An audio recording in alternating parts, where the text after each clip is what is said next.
involve Indigenous peoples.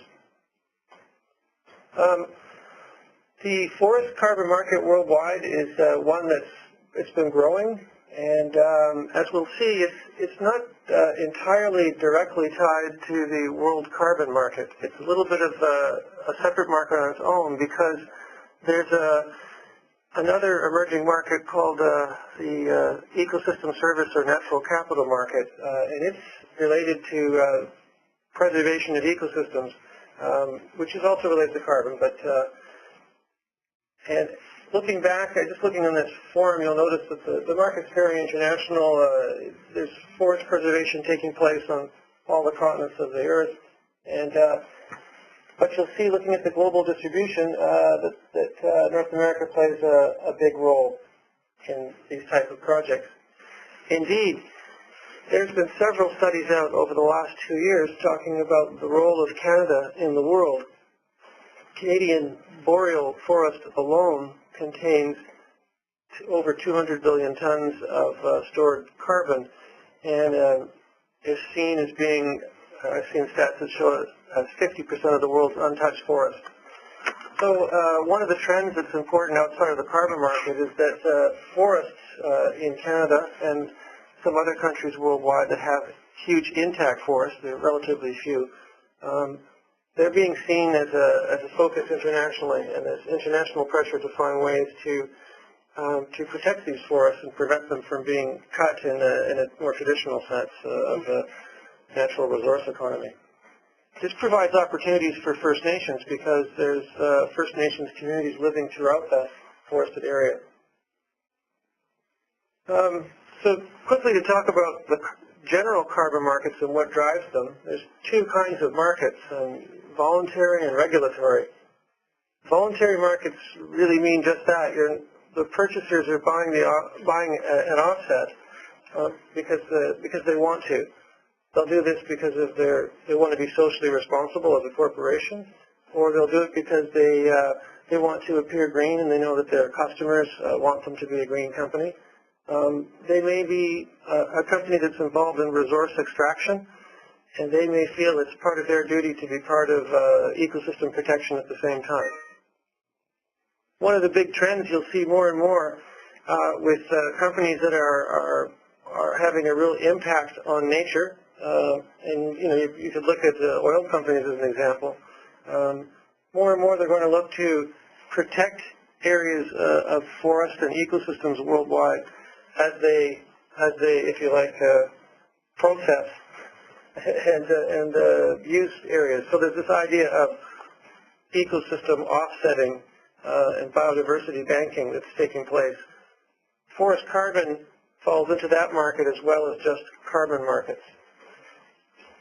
So the voluntary market, this is where someone buys an offset to offset the pollution of greenhouse gas that comes from their activities, from their plant, or say typically from even individuals do it. We would do it to offset our company's emissions or a vehicle or a home. Regulatory, and in that market, the voluntary market is relatively small worldwide. It's in the terms of hundreds of millions of dollars. Regulatory markets are markets where a government, usually through some kind of a Ministry of Environment, measures the greenhouse gases that are emitted by a series of large companies. They tend to be power companies and cement chemical companies. And generally they put in place a kind of a penalty payment or scheme for them. In absence of purchasing an offset, they ask, for instance in Alberta, in absence of purchasing an offset, a large company such as the coal-based power company that supplies power to the city of Calgary, it has to pay $15 a ton for every ton of carbon dioxide equivalent that goes in the air. But what they can do is they can go out and work to buy an offset under the rules of Alberta, the regulatory rules, from someone who owns an offset. And so that's one kind of regulatory market that drives things. The difference here is regulatory markets generally have a price that's in that case, set by the government. In voluntary markets, the prices fluctuate quite a bit, depending on the type of credit and how desirable it is, and current economic conditions. Here in BC, we have a beginnings of a regulatory market where the government and public service organizations must measure their emissions every year and be carbon neutral, so they must purchase offsets. So those offsets are purchased through a government agency, and the regulated entities have to pay $25 a ton. In Alberta, the penalty price is $15 a ton of carbon dioxide, or whatever price you can buy an offset for. It tends to be around $13 is the clearing price of that market. In Alberta, forestry is planned as an activity to count for creating a carbon offset, and it's planned to kick in later this year or next year. In BC, the government is about to release in the BC emissions reduction program, they're about to release their Forest Carbon Offset Protocol, or FCOP. California also will involve forestry, and the California cap and trade market is due to begin January 1, 2012. So there's a lot of discussion about cap and trade, and we read about it in the paper. The issue for us in North America is it's a planned activity. The federal governments of Canada and the U.S. are not putting any date on when they would put in place such a program, although we've heard lots of discussion about it. The real issue, especially in the U.S., is that the economy trumps environment. And for the moment, most discussions of national cap and trade systems are on hold. But there is a discussion of something called the Western Climate Initiative. And if you look at the sort of the little diagram of North America, you'll see the green locations, Quebec, Ontario, Manitoba, BC, are the ones, these are all of those green states and provinces are scheduled to begin a cap and trade system in January 1 of 2012. That is what's happening one by one. Every one of those participants are saying, yes, we're very excited about the program, but we think maybe we'll delay the start of the program.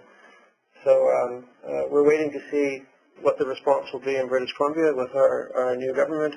I think Ontario said they're delaying, and the big player in this group is California. Having said that, if that market moves, it'll be relatively big. The Alberta market is about 10 million tons a year of carbon right now. BC requires 1 million tons of carbon a year in the regulatory market. California will require about 175 million tons.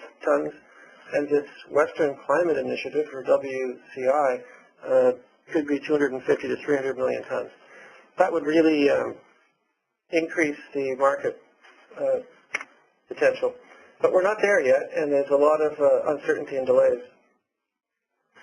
So I'll drop down to in general. In general, about carbon, you'll hear that carbon markets are a bit slow. People are a bit cool about it. There's sort of some fatigue about the discussion of carbon. The recession is a big issue, especially in the U.S. And there's a lot of strong lobby groups lobbying against the imposition of any environmental legislation. The CCX, or the Chicago Climate Exchange, which is often mentioned in carbon discussions, closed its doors.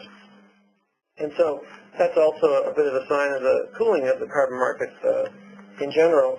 Having said that, the international awareness, something that comes up through the Council of Parties, or a big carbon meeting that's held once a year, the recognition of forests as being important to the world is increasing, and the market for forest carbon offsetting is increasing over time.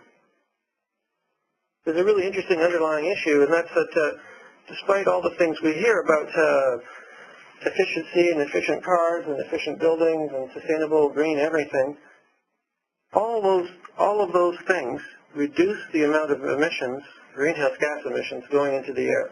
They don't remove it. pretty much the only thing that removes greenhouse gas from the air